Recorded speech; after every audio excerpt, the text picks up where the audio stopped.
Hey guys, welcome back to Tarot Tuesday. It's been a little while.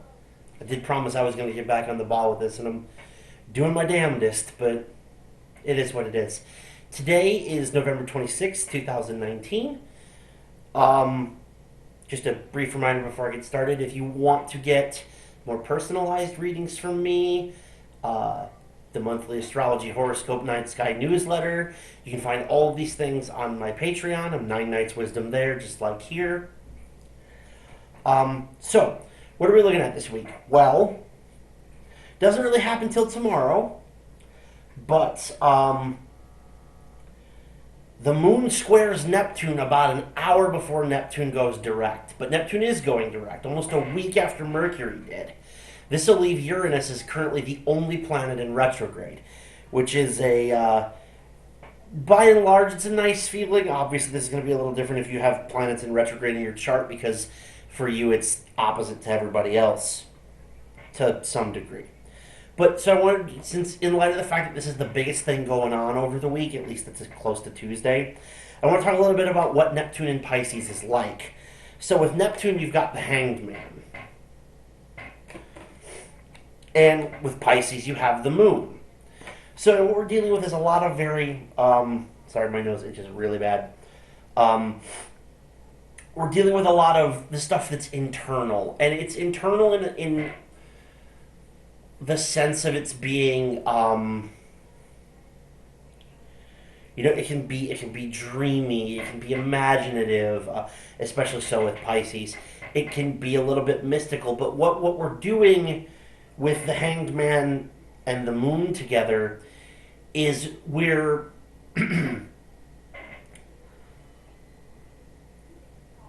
you have to consider the Hanged Man in its normal state. Um, and by in its normal state, I mean the way he's often depicted, which you can sort of see in this card if you look very closely. Right there is the Hanged Man. And when the card is upright, the Hanged Man is upside down. He's supposed to be. One of the things that it represents is the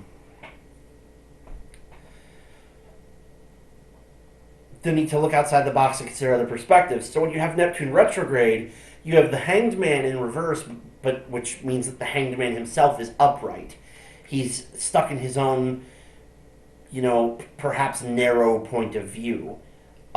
It's limited. It's focused. It's not broad or considerate of more than its own set, kind of like stuck in a rut way of being. And so, as we're turning it upright this week, what we'll be dealing with is trying to see the ways in which the box we've been stuck in, we need to find a way out of now.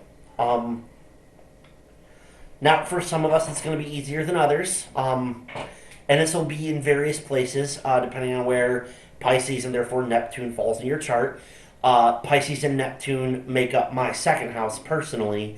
So this has to do with, second house is the material resources. So how have I been, what patterns are you, wherever Pisces is? And again, if you want a reading to figure that out, let me know. I'm all ears. But where are you stuck in a rut? Where do you need to consider a new point of view, a new perspective, a way to make some changes? But you also have the moon there. And the moon is there precisely to direct, focus, and cause change. Remember that the moon has phases and faces, and it takes on more than one form. We go through a series in life, and Neptune speaks to this because it's one of the generational planets because of its long trip around the horoscope. Patterns and cycles of realizing that we're stuck in old ways of thinking and old modes of being, adopting new ones, and then having those become a rut that we get stuck in and need to break out of. The trick is not to ping pong back and forth between the same 2 or 3 or 4 ways of being, but to continuously evolve. It needs to be less a circle and more like a spiral. Preferably a spiral upwards, but as we all know, growth, like recovery, is nonlinear and it's not a straight line. So, all this is to say is that we're being encouraged not only to think outside our usual box, but to do so in a way that allows us to progress, to grow, to develop, to expand. This will play very nicely with Jupiter while it's in its last couple of weeks in Sagittarius before it makes the annual move to the next sign over, which will be Capricorn sometime in December. Um, Actually, we may talk about that next week, but we'll get there. For now, um, thinking outside the box is your paradigm for the week. But since this is Tarot Tuesday, let's talk about the cards. Then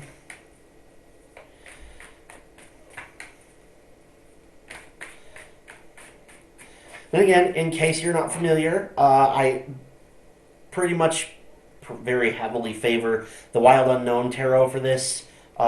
Kim Kranz is a gifted tarot artist. I love these cards. The imagery is simple but vivid. The use of color is fantastic.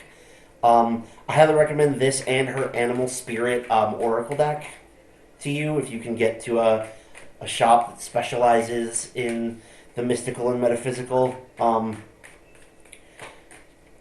Shameless free promotion for the Crazy Wisdom Tea Room and Bookstore in Ann Arbor. Or for another kind of wisdom, the Coyote Wisdom Shop in Lansing. Those two are my favorites. But, obviously, not all of you are probably going to be from Michigan. So, if nothing else, as much as I don't want to promote them, you can always find this stuff on Amazon. Although I would more directly go to, like, the US Games or Los Scarabeo websites. Especially since I just got an email the other day. US Games is actually running a free shipping promotion as Black Friday gets closer. So if you want to buy yourself a couple Christmas presents while you're in the market for everybody else, maybe take advantage of that. In the meantime, let's focus on your cards, though, because what we're trying to talk about here is thinking outside the box, challenging your old ways of being. And again, this is going to vary wildly from individual person to person, depending on where your horoscope lies, but for a whole sun signs, here are your cards.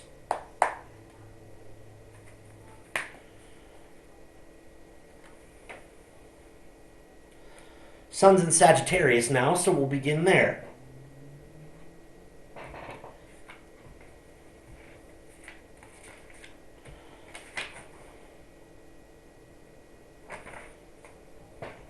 I had to double check myself because I'm not the smartest guy all the time. We have the Mother of Wands for Sagittarius, or the Queen, if you like. Sorry, my computer screen is right here. Every time I move, I see me move, and it's... I'll adjust to this eventually, I promise. But with the Mother of Wands for Sagittarius, what we are dealing with for you is...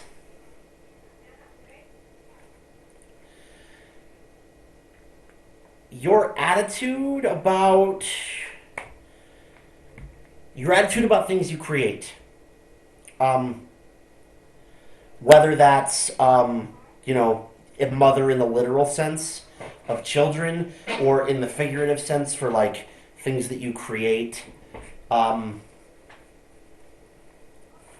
Ideas that you have.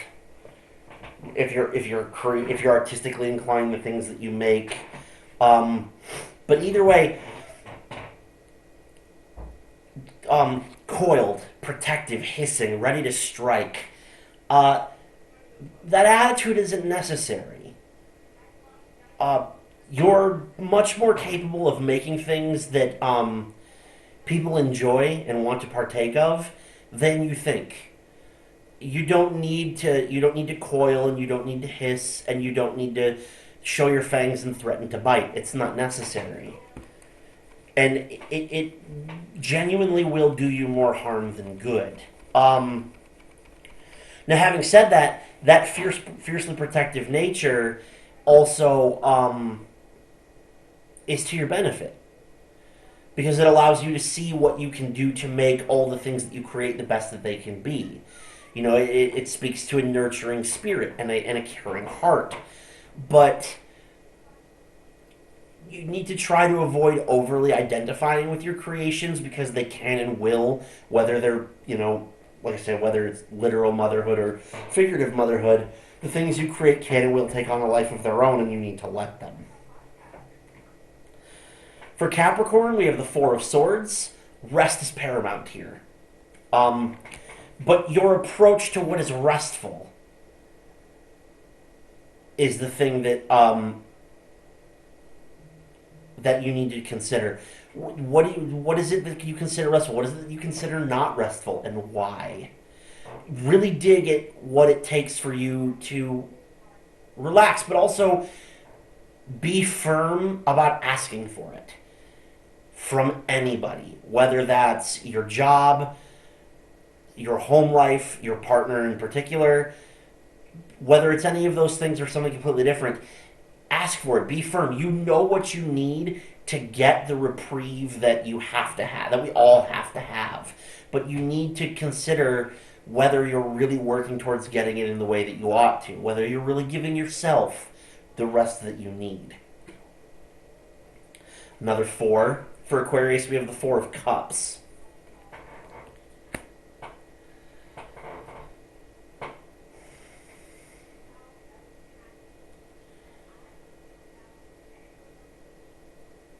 I don't normally think of Aquarius as the air sign that has the greatest tendency to overthink or to, like miss the forest for the trees, but you are a little bit Aquarius, seems to me.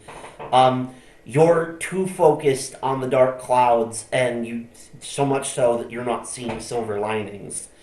Again, and this is always a juggle and it's always a struggle. It's one of those things we all grapple with from time to time. You might not be in the brightest of places. You might feel very stuck in a bad situation. And some things don't have a silver lining, but they're always worth looking for. They may not make it better, they may not even make it good. Actually, let me reverse those. They might not make it good, they might not even make it better, but they're always worth looking for. Something some places is there's great there's some good in a situation that you're not seeing. And it behooves you a little bit to take at least a little time to consider that from all angles before you write everything off as being negative and hurtful. For Pisces, we have the Ace of Wands. You're blooming this week, Pisces. I like that since this is not to say that I don't love all of you, because I do, but I think we can all agree that if we go back historically through Tarot Tuesdays, Pisces have really gotten the short end of the stick. And I'm glad to see that since my own personal hiatus, that things seem to have turned upwards for you, and this looks like a continuation of that trend, Pisces. You're blooming, you're blossoming. Something new is getting ready to bud for you, something that you're very excited for and passionate about. Follow that feeling, but not headlong. Temper the joy that you feel, the excitement, with at least a healthy dose of caution. Now, you don't need to err on the side of caution, but maybe do 25 instead of 40 in the direction of your dreams. The bumps in the road are easier to manage at slow speeds. For Aries, we have the Son of Wands. More wands than snakes. Sun would be Knight, the Knight of Wands. And so,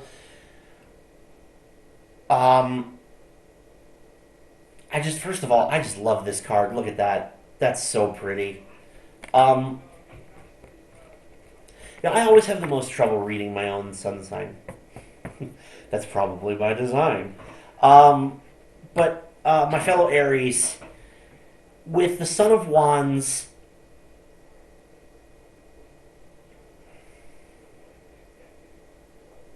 it's not the same, like, charging headlong energy that the Son of Swords would be. This isn't a fool's rush in where angels fear to tread kind of thing, but consider your strength, consider your power. Are you directing it the right ways? Are you directing enough of it in the right ways?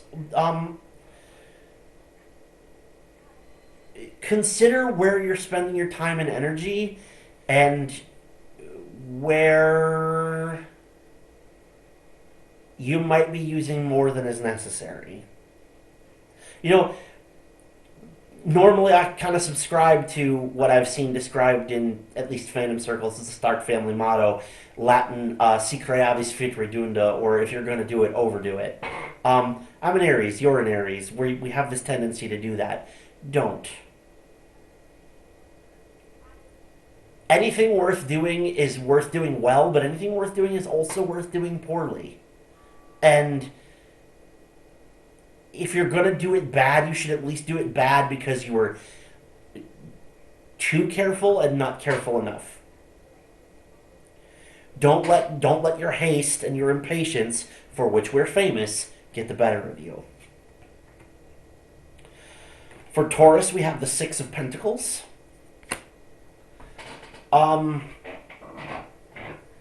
Six of Pentacles.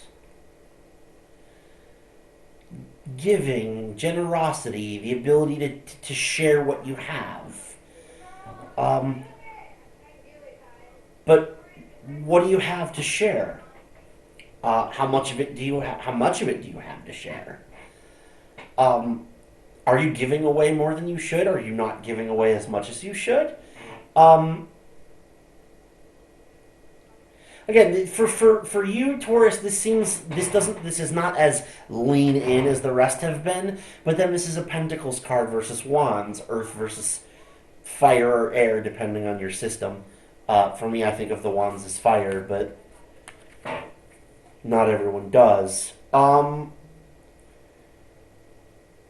Yeah, there's not been. This is the first Pentacle draw for this week, and it goes to you in Earth sign. So I would, again, it's not. This is less. You've leaned in too far, lean back, and more.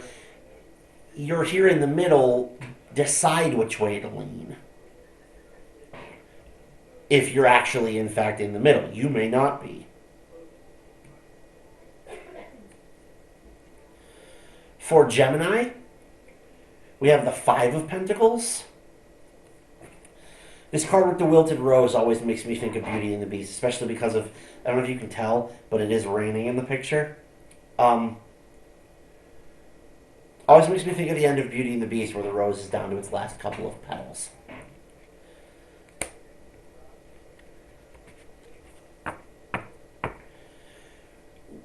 So Gemini, with this card, I guess I would ask what lack means to you. What it means to not have something. What it means to want something. What do you want that you don't have? What do you not have that you want? The nature of the feeling of desire and being impoverished in a certain way, and what underpins it. What is it that you don't have that you want, and why do you want it? What is it good for? The answer should not, by the way, be absolutely nothing. For Cancer, we have the Hanged Man. Neptune showing his face for you, Cancer.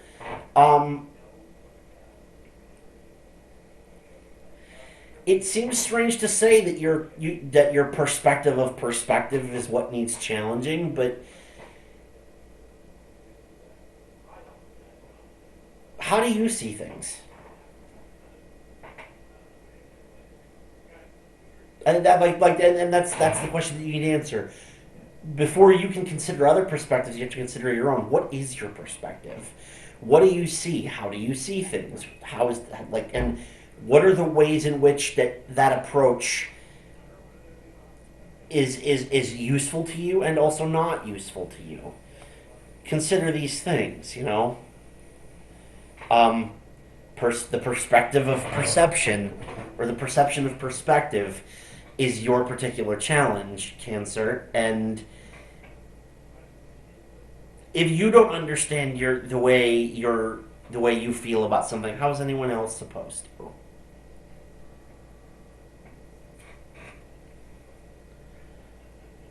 Leo, the Son of Pentacles. Just a little 4-pointer. He's a cutie. Probably not much meat on him, though. Sorry, it's hunting season here, and my bowstring hand itches. Son of Pentacles, the Knight of Pentacles. So again, slow growth. Slow growth. The Son of Pentacles is, of all the Sun/Knight cards, famed for its plodding, methodical, slowly unyielding pace. You are growing, but growing takes time. You are moving, but moving takes time. And that's something that you need to understand and get more comfortable and familiar with. Ruled by the sun, rightly or wrongly, fairly or unfairly, a Leo is used to getting its way. A Leo is used to haste and speed and fire. And right now you're not getting those things. And it's frustrating, which is understandable. Believe me, as an Aries, get it. But what the slow growth you're going through needs to be at this pace. What about that fact makes you uncomfortable? Think it over. Get back to me. For Virgo, we have the World. This is interesting. Your perspective of what it means for things to come full circle.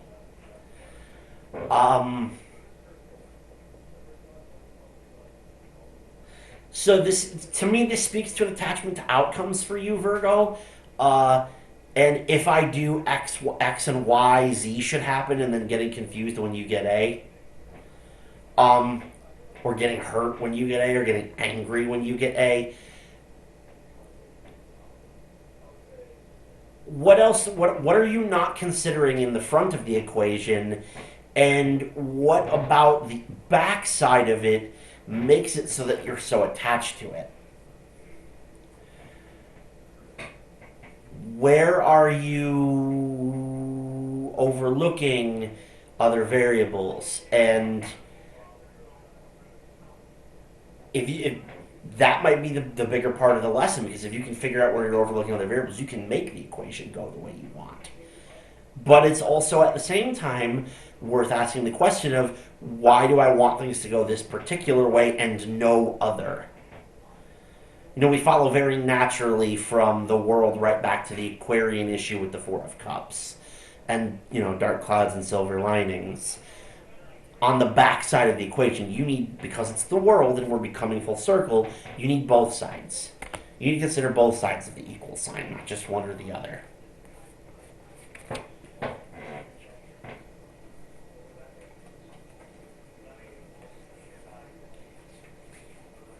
Libra, the Father of Wands. We have almost the entire Court of Wands. Son of Wands, Mother of Wands, Father of Wands, or King of Wands, and it is the King Cobra, the lightning strike.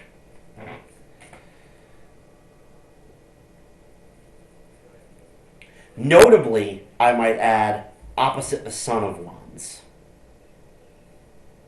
Very, very noteworthy that. Aries and Libra are going through some very similar things. Not all that unsurprising considering we're opposite halves of a matched pair.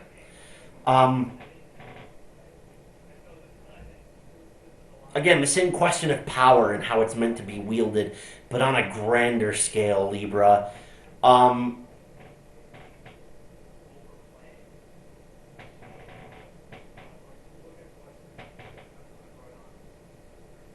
If the Son of Wands is the personal application of power for Aries. Father of Wands is the general approach to and philosophy about power for you, Libra.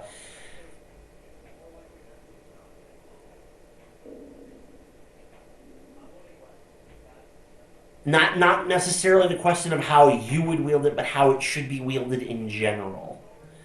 Um, which gives host to a number of interesting questions. What spurs this inquiry for you, and how far down that rabbit hole do you want to go of um, what power is supposed to look like? Um, with wands, this it doesn't scream to me anything in any particular aspect of your life. The way that, say, the Father of Pentacles might speak to your work, or the Father of Cups would speak to your emotions. This is just power for power's sake, which makes me wonder, I keep being drawn to the lightning bolt in the background of the card. Um,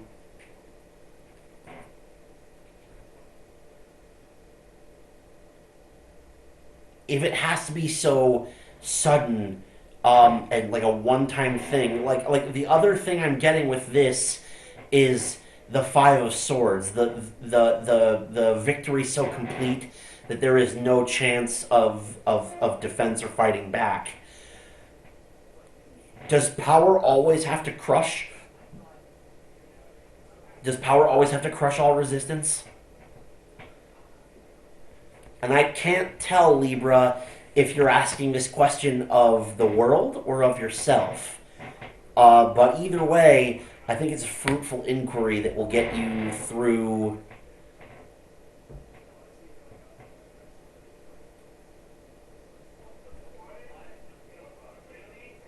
Look to your surroundings to answer this question for you. With if you're in America, Thanksgiving is this Thursday, so look to your surroundings over the next week to give you the answer to this question.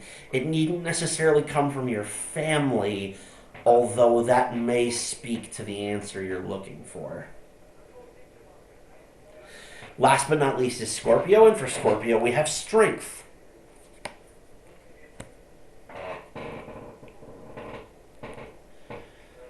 The same question directed inwardly for Libra as for Scorpio. What does it mean for you to feel strong? What does it mean for you to feel powerful? And what does it require?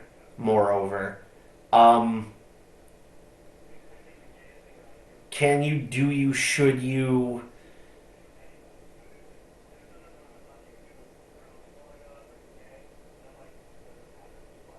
Feel that way? It's a question, it's entirely an internal thing, and you have to plumb your own deep waters. I'm going to repeat the old adage I always do, which is that Scorpio is fixed water, which makes it still water. Still waters run deep and murky. There's something down there. There's always something down there for you, Scorpio, but this time it's for you. You're not bringing things into the service for anybody else but yourself this time. But dig, what does it mean for you to feel strong? What does it take? And why? I do want to offer y'all one more parting bit of advice, because as I said, right before Neptune goes direct, the moon makes one last square to it. It's an applying square, which means that the next time the moon and Neptune dance closely together, which actually should be about a week from now, Neptune will be direct, which it hasn't been in several months. The moon and Neptune direct have not touched since, probably May, maybe even earlier than that, April. But I did want to give you one parting word of advice for everybody before we take our leave here.